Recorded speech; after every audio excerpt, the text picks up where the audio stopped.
प्रिय विद्यार्थियों, स्वागत आपका श्री श्याम कॉलेज भादरा के यूट्यूब चैनल पर। देखिए, हम बात कर रहे हैं BA third year Indian geography.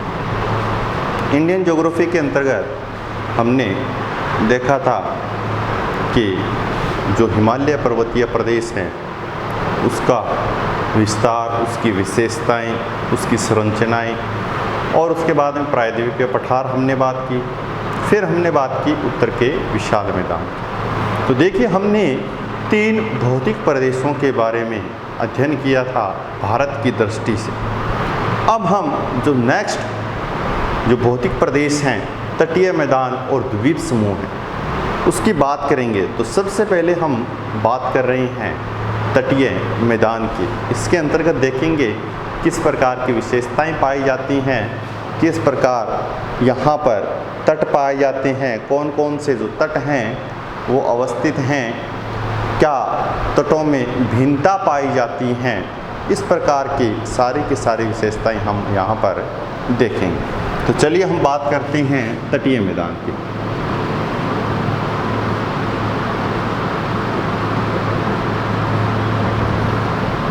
Coastal plain Bharat की दृष्टि से देखेंगे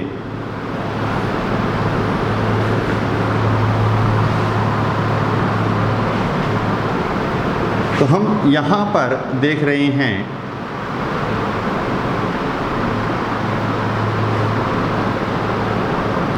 देखिए, हमने जब स्टार्टिंग में बात की थी कि भारत की जो जलीय सीमा है वो जलीय सीमा कितनी है, उस पर हम एक बार चर्चा कर लेते हैं। जलीय सीमा उस समय हमने देखा था 7516.6 किलोमीटर। तो भारत की जो जलीय सीमा थी वो थी 7516 किलोमीटर, 17 किलोमीटर लगभग मान सकते हैं। अब ये जो एरिया है सिर्फ इसकी बात करते हैं। ये हमने क्या बताया था कि ये जो हैं ये द्वीपों सहित हैं। क्या हैं? द्वीपों सहित हैं। लेकिन हम बात कर रहे हैं सिर्फ कोस्टल एरिया की। तो कोस्टल एरिया की बात करते हैं, मुख्य भूमि की। तो मुख्य भूमि पर जो जलीय सीमा है वो जलीय सीमा 6100 किलोमीटर पाई जाती है। 6100 किलोमीटर भारत की मुख्य भूमि की जलीय सीमा पाई जाती है। तो इसी 6100 किलोमीटर की बात हमें कर रही हैं। द्वीपों की बात इसके बाद में करेंगे। देखिए, जो भारत की जलीय सीमा है, मुख्य भूमि की बात करते हैं, वो गुजरात से लेकर इधर पश्चिमी बंगाल तक हम बात कर रहे हैं। तटीय मैदान की बात कर रहे हैं तो इसका जो विस्तार पाया जाता है, पश्चिम में बात करेंगे सूरत और दक्षिण में बात करेंगे कन्याकुमारी, और इधर बात करेंगे हम, यहाँ पर एक नदी है स्वर्ण नदी। स्वर्ण नदी से कन्याकुमारी ये हो गया आपका पूर्वी साइड, सूरत से कन्याकुमारी ये हो गया आपका पश्चिमी साइड। तो इसी प्रकार हम दोनों दिशाओं के आधार पर तटीय मैदान का स्वरूप देखेंगे। देखिए,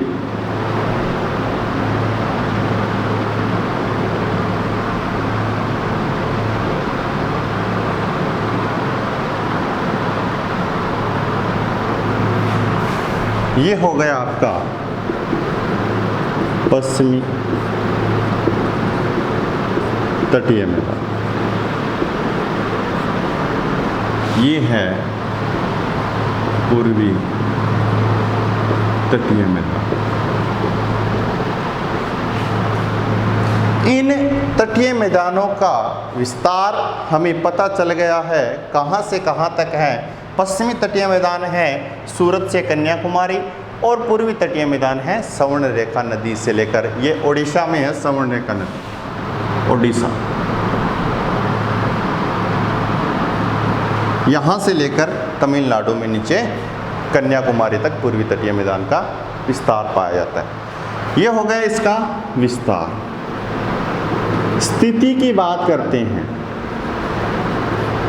लोकेशन कहाँ पर है ये देखेंगे। देखिए ये जो एरिया है ना, ये जलीय क्षेत्र जो है, ये कौन सा है? अरब सागर का क्षेत्र है। और ये जो एरिया है, ये एरिया बंगाल की खाड़ी का एरिया है। इससे पहले हमने प्रायद्वीपीय पठार में बात की थी। यहाँ पर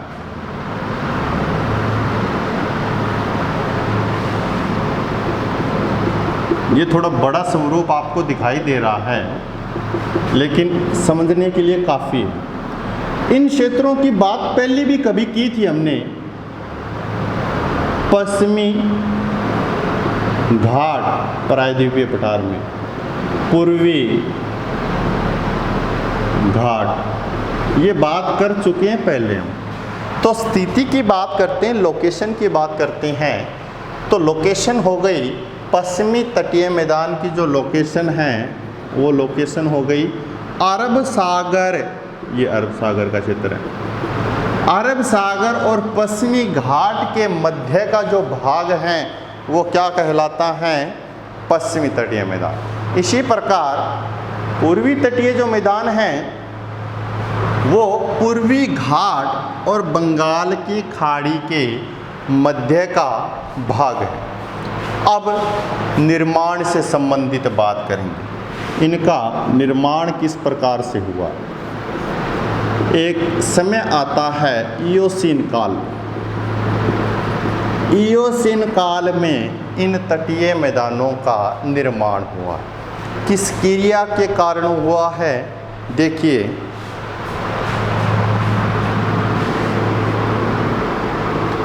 निमज्जन और उमज्जन, इन क्रियाओं के कारण किसका निर्माण हुआ है? तटीय मैदानों का निर्माण हुआ है। वहीं आपको ये क्रिया भी देखने को मिलेगी, अवतलन और उत्थान। अब इनका मतलब क्या होता है? ये मैंने 4 शब्द यहाँ पर लिख दिए हैं, ये देखिए। ये प्रदर्शित कहाँ करेगा? स्थल भाग में, और ये प्रदर्शित कहाँ करेगा? जल भाग में। स्थल भाग की बात करेंगे। अवतलन क्या होता है? दशाव, दस जाना, दशाव। उत्थान क्या होता है? ऊपर उठना। स्थल भाग में कोई चीज़ ऊपर उठेगी तो हम कहेंगे ज्योग्राफिकल रूप में उत्थान, और कोई चीज़ नीचे धंस जाती है स्थल भाग में तो उसको बोलते हैं अवतलन। उसी प्रकार जलीय भाग में कोई क्षेत्र धंस जाता है नीचे तो उसको बोलते हैं निमज्जन। क्या बोलते हैं? निमज्जन।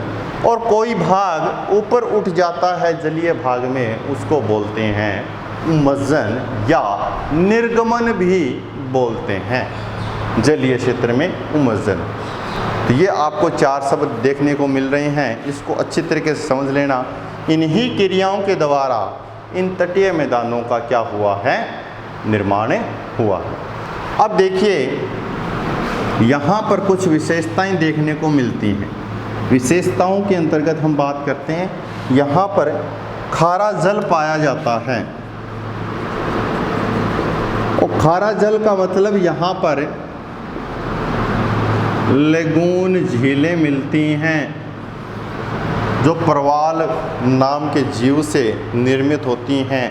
इनके मध्य का जो जल है वो कैसा मिलेगा? खारा मिलेगा। कैसा मिलेगा? खारा जल मिलेगा।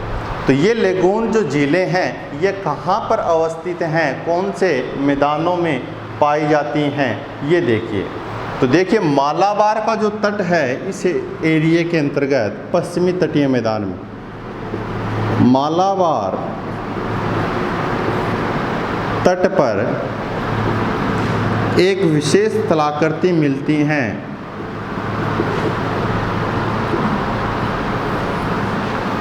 पश्च जल या कयाल, ये क्या होता है? एक प्रकार का खारा झील होता है और ये खारा जल क्या होता है, लेगून झील के रूप में मिलता है। इस जलीय क्षेत्र में ये जो खारा जल है जिसको हम पस जल बोल रहे हैं, इस खारे जल में यहाँ पर इस क्षेत्र की बात करेंगे, मालाबार तट की बात करेंगे तो हम बात कर रहे हैं केरल की। तो केरल में इस पस जल के अंतर्गत क्या होती है, नौका दौड़ भी होती हैं। क्या होती हैं, नौका दौड़, नावों के द्वारा दौड़ करवाई जाती है। किस जल में, पस जल में, जो लेगून निर्मित झील के अंतर्गत पाया जाता है। पूर्वी तटीय मैदान की बात करेंगे तो यहाँ पर स्पष्ट रूप से आपको कुछ झीलें नज़र आएंगी। सबसे पहले हम बात कर रहे हैं, एक झील है चिल्का झील। ये चिल्का झील कहाँ पर है,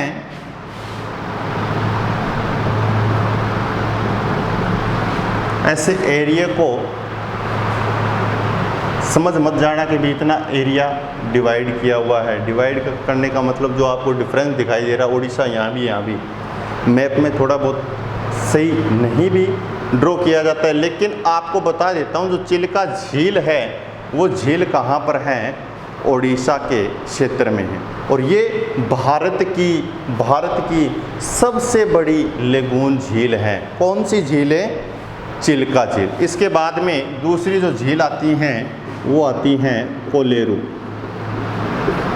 कोलेरू झील कहाँ पर हैं, कोलेरू झील आंध्र प्रदेश में पाई जाती हैं। और आंध्र प्रदेश में कहाँ पर हैं, देखिए दो नदियों की हम बात करते हैं इस प्रकार से, एक ये नदी, दूसरी ये नदी बात की हमने गोदावरी की, और ये नदी बात की हमने कृष्णा की। गोदावरी और कृष्णा नदी के डेल्टाई क्षेत्रों के मध्य कौन सी झील पाई जाती हैं, कोलेरू झील। अच्छी तरीके से याद कर लेना, कृष्णा और गोदावरी नदी के मध्य डेल्टाई क्षेत्र में कोलेरू झील स्थित हैं। और ये किस राज्य में हैं, ये हैं आंध्र प्रदेश के राज्य में। उसके बाद में अगली जो झील आती हैं वो हैं पुलिकट झील। कौन सी झील है,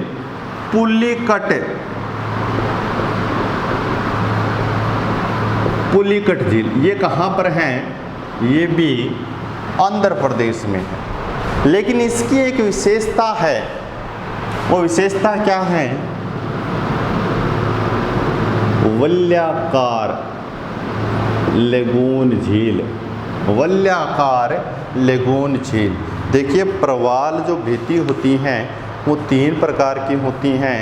आपने जो बीए बीएड सेकेंड ईयर के स्टूडेंट्स हैं उनको पता है कितने प्रकार की, 3 प्रकार की। और बीए फर्स्ट ईयर जो डिग्री वाले हैं उन्होंने बीए फर्स्ट ईयर में देखा था कि तटीय प्रवाल भित्ति, अवरोधक प्रवाल भित्ति और एटोल प्रवाल भित्ति। जो एटोल था उसी का दूसरा नाम क्या है, हिंदी में वलयाकार लेगून। और किस प्रकार से दिखाई देती हैं, इस प्रकार से एक भित्ति का निर्माण होता है, उसे हम क्या बोलते हैं, वलयाकार एटोल बोलते हैं। ठीक है, अब हम बात करेंगे तटों की। इनमें छोटे छोटे महत्वपूर्ण तट हैं, उनकी बात करें। देखिए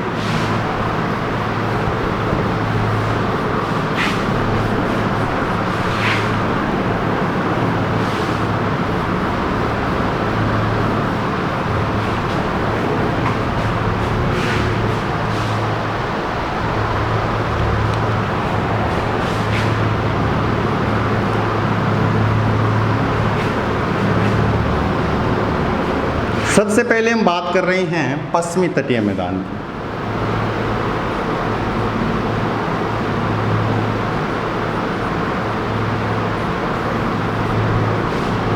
यहाँ हमने बताया सूरत से पश्चिमी तटीय मैदान शुरू होता, उसके बाद में यहाँ पर दमन तक, दमन दीव आपने नाम सुना होगा, दादरा नगर हवेली, ये 2 केंद्र शासित प्रदेश थे। बता देता हूँ आपको, वर्तमान में इन दोनों को क्या कर दिया है, एक कर दिया है। तो जो दमन है, सूरत से लेकर दमन तक, इस क्षेत्र को किस तट के रूप में जानते हैं, काठियावाड़ तट। कौन सा तट है, काठियावाड़ तट। काठियावाड़ तट का विस्तार कहाँ से कहाँ तक है, सूरत से लेकर दमन तक काठियावाड़ तट पाया जाता है। और पश्चिमी तटीय मैदान की बात करेंगे तो पश्चिमी तटीय मैदान में सबसे चौड़ा जो तट है, सबसे चौड़ा तट है, वो कौन सा तट है, काठियावाड़ तट पाया जाता है। फिर हम बात करते हैं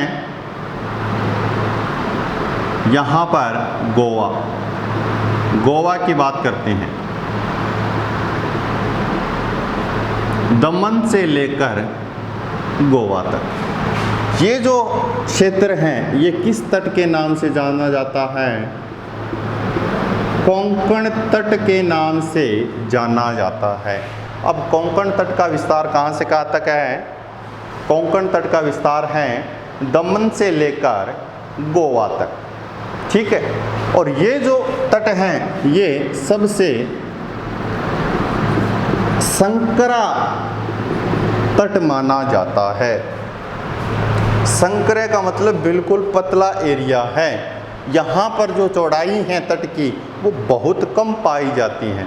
सर्वाधिक चौड़ा तट कौन सा है, काठियावाड़ तट, और सबसे संकरा इसी के नीचे कोंकण तट है। और यहाँ पर एक विशेषता आपको देखने के मिलेगी परिवहन की दृष्टि से।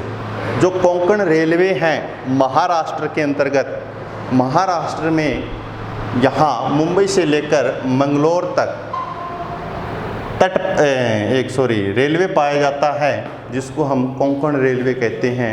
वो सुरंगों के माध्यम से और पहाड़ी क्षेत्रों के माध्यम से होकर गुजरता है, जिसकी लंबाई लगभग 760 किलोमीटर है। वो इसी एरिया के दौरान बना हुआ है। तो ये कोंकण तट कहाँ से कहाँ तक है, दमन से लेकर गोवा तक पाया जाता है। इससे आगे की बात करेंगे हम, गोवा से लेकर नीचे कन्याकुमारी तक, गोवा से लेकर कन्याकुमारी तक। तो ये पूरा का पूरा क्षेत्र क्या कहलाता है, मालाबार तट कहलाता है। ये बहुत बार पूछा जाता है, मालाबार तट कहाँ पर है, इसका विस्तार कहाँ से कहाँ तक है।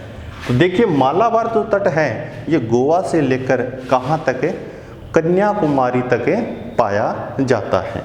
और इस मालाबार तट को हम 2 भागों में विभाजित होकर पढ़ते हैं। वो 2 भाग कौन से हैं, देखिए बीच में एक क्षेत्र आता है, मैंने अभी बात की थी, मंगलोर, बेंगलोर नहीं, मंगलोर कर्नाटक का क्षेत्र है।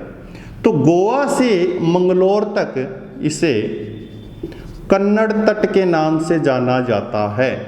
और रियलिटी जो है, वो मंगलोर से कन्याकुमारी तक का जो क्षेत्र है, वो किस रूप में जाना जाता है, मालाबार तट के रूप में। तो आपने कन्नड़ तट भी देख लिया और मालाबार तट भी आपने देख लिया है। तो इस प्रकार से ये जो क्षेत्र है, ये पश्चिमी तटीय मैदान का है। और इस पश्चिमी तटीय मैदान के अंतर्गत मैंने कहा कि निमज्जन, उमज्जन, उत्थान, अवतलन, ये सारी की सारी क्रियाओं के द्वारा इन तटीय मैदानों का क्या हुआ है, निर्माण हुआ है। तो देखिए, मुंबई के निकट है ना, देख लेना आप कभी जाकर, मुंबई के निकट आपको किस प्रकार की क्रिया नजर आएगी, याद रखना, निमज्जन की क्रिया दिखाई देगी। किस शहर के नज़दीक, मुंबई के निकट है, निमज्जन की क्रिया दिखाई देगी। वहीं हम बात करते हैं कच्छ, ऊपरी क्षेत्र की बात कर रहे हैं, इस क्षेत्र की बात कर रहे हैं, कच्छ की खाड़ी, वहाँ पर आपको किस प्रकार की क्रिया दिखाई देगी, उत्थान की क्रिया दिखाई देगी। तो ये था पश्चिमी तटीय मैदान। इसके बाद में पूर्वी तटीय मैदान और जो द्वीप समूह हैं, उनकी चर्चा हम नेक्स्ट क्लास में करेंगे। आशा करता हूं कि आपको वीडियो अच्छे से समझ में आया होगा। Thank you very much. जय हिंद, जय भारत।